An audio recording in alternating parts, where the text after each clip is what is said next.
नमस्कार दोस्तों, Jitendra math class में आपका स्वागत है। तो आज हम कक्षा 8वीं चैप्टर 1 परिमेय संख्या के अंतर्गत जो टॉपिक है समृद्ध या क्लोजर प्रॉपर्टी, इसके बारे में डिटेल में चर्चा करेंगे।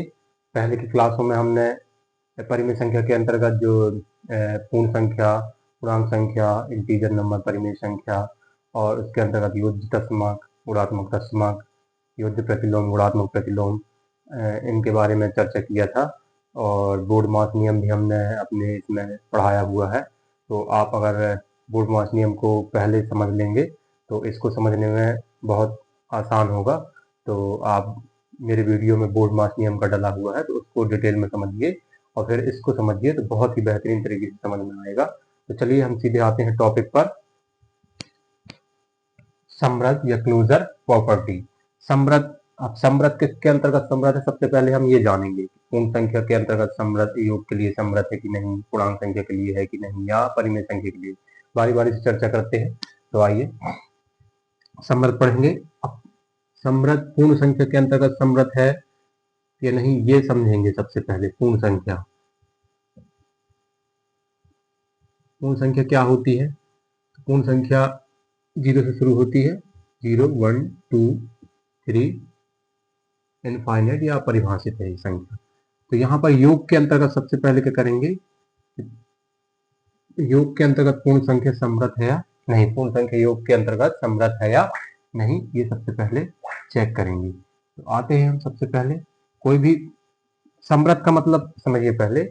इसका मतलब ये होता है कि कोई भी दो पूर्ण संख्या लेने पर, इनमें से कोई भी दो पूर्ण संख्या जैसे 0 से लेके अनंत इनफाइनाइट तक है, कोई भी संख्या दो ले ले और उनका योग करें और योग करने के बाद फिर से पूर्ण संख्या आ जाए तो वो उसके अंतर्गत क्या है, पूर्ण संख्या योग के अंतर्गत समृद्ध मानी जाएगी।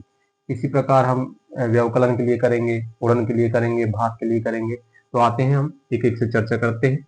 सबसे पहले हम क्या करेंगे, यहाँ से कोई भी संख्या ले सकते हैं।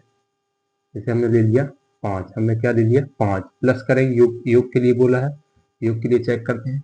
हमने 2 ले लिया, 5 और 2 कितना हुआ 7। तो ये नियम का पालन कर रही है संख्या, क्योंकि देखिए दो संख्या लेना है हमको, योग करना है। फिर से हमारे पास क्या, ये फिर से पूर्ण संख्या प्राप्त हो गई। एक संख्या और लेते हैं, चलिए हमने 0 लिया, मान लो 0 के बाद 3 ले लिया, 0 में 3 जोड़ेंगे तो भी 3 आएगा। फिर से पूर्ण संख्या, यहाँ भी पूर्ण संख्या प्राप्त हुई हमको और यहाँ भी पूर्ण संख्या प्राप्त हुई।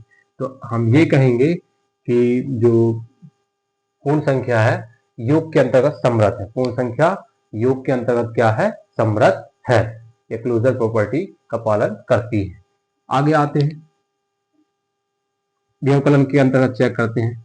व्यवकलन को घटाना बोला जाता है। क्या बोला जाता है, घटाना, व्यवकलन या घटाव। घटाव के लिए चेक करते हैं। तो इसमें भी यही करेंगे। इसमें सिर्फ जैसे कोई भी संख्या ले ली, हमने 5 ले लिया, ऋण क्या लिया, फिर मान लो 1 ले लेते हैं, 5 में से 1 गए तो क्या बचे 4। तो यहाँ पर ये देखो पूर्ण संख्या प्राप्त हो रही है। एक एग्जाम्पल और लेते हैं। तो हमने लिया 3 लिया, यहाँ पर हम ले लेते 6।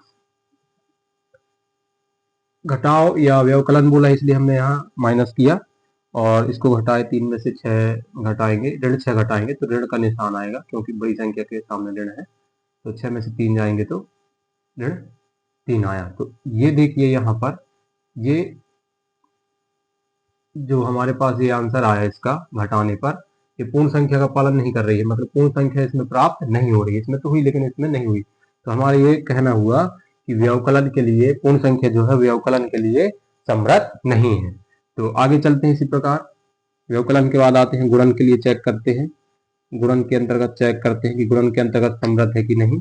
तो गुणन के अंतर्गत दो संख्या ले लेते हैं, इसी तरह जिस तरह इसको किए, सिर्फ गुणा करना है। 3 ले लिया हमने, 7 ले लिया, 3 से आते कितना हुआ 21 आया। चलिए ये तो पालन करता है। एक एग्जाम्पल और लेते हैं।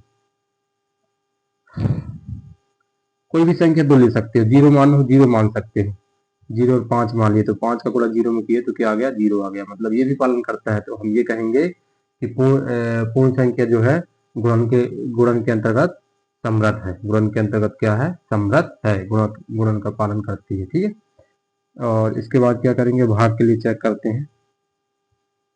भाग के लिए चेक करते हैं। तो भाग में क्या देखेंगे, कोई भी दो संख्या लो, मान लो 2 ले लिए, इसमें 1 का भाग दिए तो हमारे पास क्या आया, 2 आया। एक एग्जाम्पल और लेते हैं, हमने लिया 5/3, 5/3 लिए तो हमारे पास यही प्राप्त होगा 5। 5/3 का मतलब ये 5 में भाग कर रहे हैं 3 का, तो बटे में कर सकते हैं जी। ये 3 आया तो हमारे पास यही आंसर प्राप्त हुआ। यहाँ ये आंसर प्राप्त हुआ, ये कर रहा है लेकिन ये नहीं कर रहा है क्योंकि बटे में संख्या ये भिन्न में संख्या है। यहाँ पर पूर्ण संख्या भिन्न में नहीं होती है, तो हमारा आंसर क्या निकला। अतः हम कहेंगे, अतः जो पूर्ण संख्या है, पूर्ण संख्याएं कह सकते हैं, पूर्ण संख्याएं केवल योग, देखिए पूर्ण संख्या सिर्फ योग के लिए है और गुणन के अंतर्गत समृद्ध है। केवल योग व, या ऐसा कह सकते पूर्ण संख्या योग व गुणन के अंतर्गत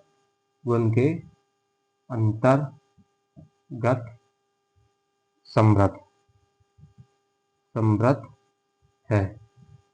भाग व व्यवकलन